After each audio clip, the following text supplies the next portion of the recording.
Hello, my brothers and sisters on the Dragon's Path. My name is Tim Heijen and I believe in dragons. It's raining a bit. It's not good for my book, but I want to read something for you. I want to read something about something that I've written myself about my path, something that I experienced. I mean, it's quite a book. It's something that happened to me. It's like a diary. It's like a diary to let myself be remembered whatever happened on early days of my path.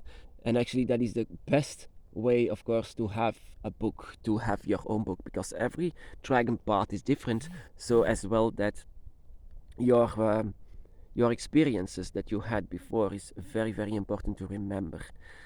And this, I'm very happy actually that I did this, and that was because a witch saw my dragon by my side, and she has given me this pendant and the advice to write everything down. And this is one of the stories that I had to tell. That I had a dream about a dragon, and I was so happy that I could finally see the dragon.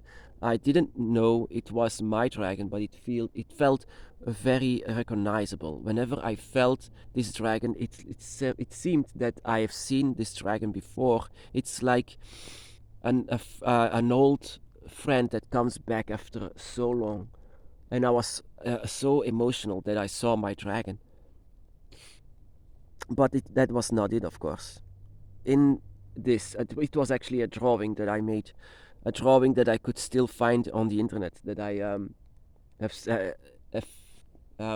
printed out also about myself, and about that was actually the first hint of where the third dragon is, and the first hint that my dragon was just by my side, next to me, and I could look at myself, but I didn't look the same. I didn't look how I should look. I looked with horns and with scales and with large teeth, and that was the first hint to let my dragon show me myself, that there is an energy inside of you that is draconic.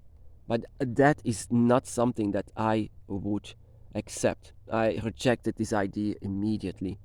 Um, I was even saying in my book of Dragon Shadows that I was rejecting always that there is a draconic energy within humans because they are not worthy. What is also in my book of Dragon Shadows is once I came back from the Dragon Realms, I was so confused. Whatever happened, I didn't know. This confusion only took care that I only saw the dragon and nothing else. I didn't care about humans. I didn't care. I mean, here in my book of Dragon Shadows, I said that I didn't understand anymore why these religions always worship some kind of a human god with a human face. I have seen gods. I've seen gods, and I've seen them in a different dimension.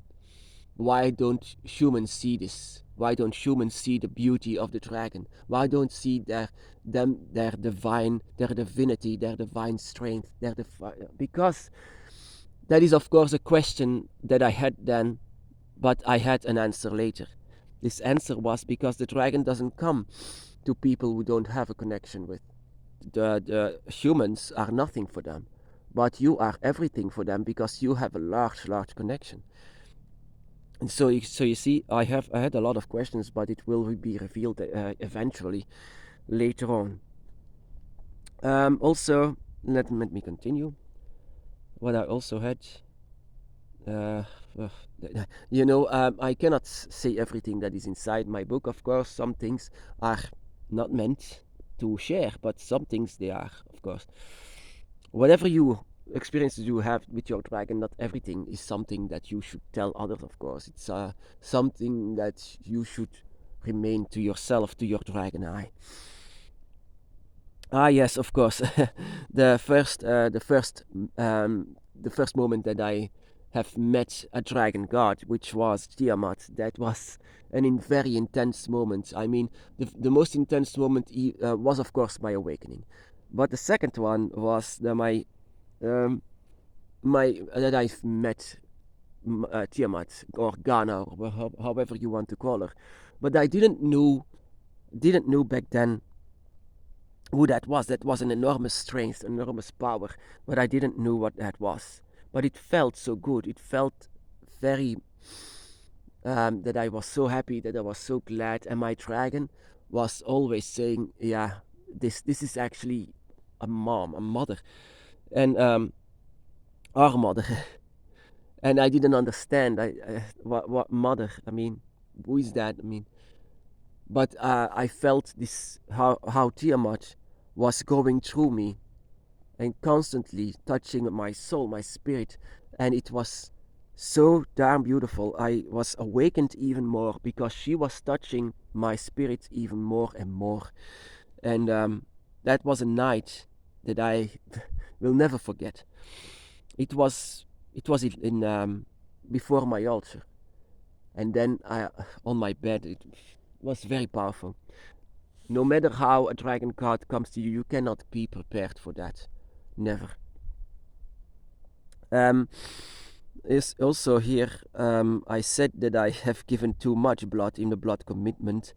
That I wanted to give blood to the dragon, but like I said, when I was back from the dragon realms, I was too excited as well.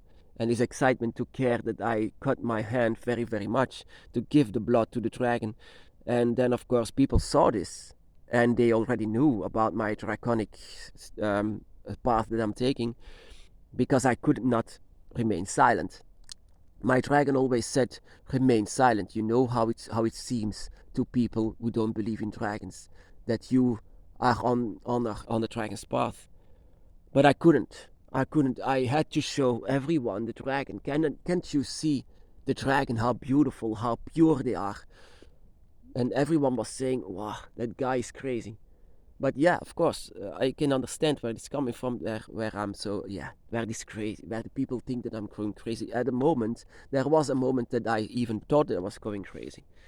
Because no one was saying, yes, I believe in dragons. I was the only one, it seems like, in the world. It felt very, very lonely. Yet I never really turned my back on the dragon. Yet it felt sometimes that I was going crazy, being alone with a spiritual path like this.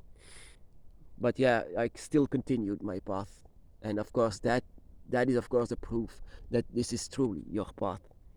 You don't need priests to let you yourself be convinced. It's something that happens by itself when a dragon comes to you and show themselves. And so yeah, this is some things that I've written down in my book of Dragon Shadows from far away, from a long time ago, because of this witch that said to me that I had to do this. And yes, I'm very glad that I did, because there is not only my emotional parts in it, of course, it's also magic, witchcraft. It's something that I still do today. For example, I want to share with you one witchcraft that I did. A craft of dragons. You know, you might have seen my dragon altar and this large statue of the image of the dragon in the middle of it. You know, sometimes I say to the dragon in a ritual way that my dragon can have my breath. My breath is for you. With this breath, I hope I can give you energy to come to me. And so I did this, and this is purely not because it's inside of books. It's purely because I felt that I had to do this. Take my breath, take my lungs, my dragon, and then I blow my air into the nose of the dragon, and I say to the dragon, "This is for you, and you. I hope that it gives you the strength that I want to give to you, my dragon, my lord. You are everything for me." And that is something that I've written down. So yeah, this is purely out of love.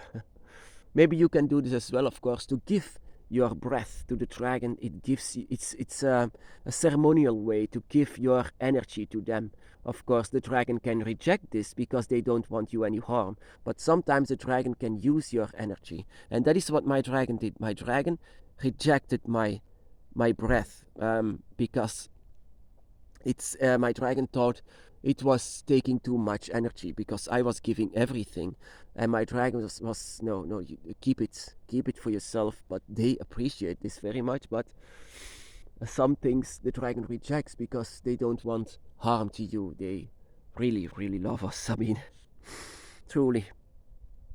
So I can still recommend this to every one of us. An empty book, write everything down. Witchcraft, your emotions, your feelings, things that you experience, everything on the Dragon's Path should be written down, and it's very interesting to read this all again. My brothers and sisters, be blessed.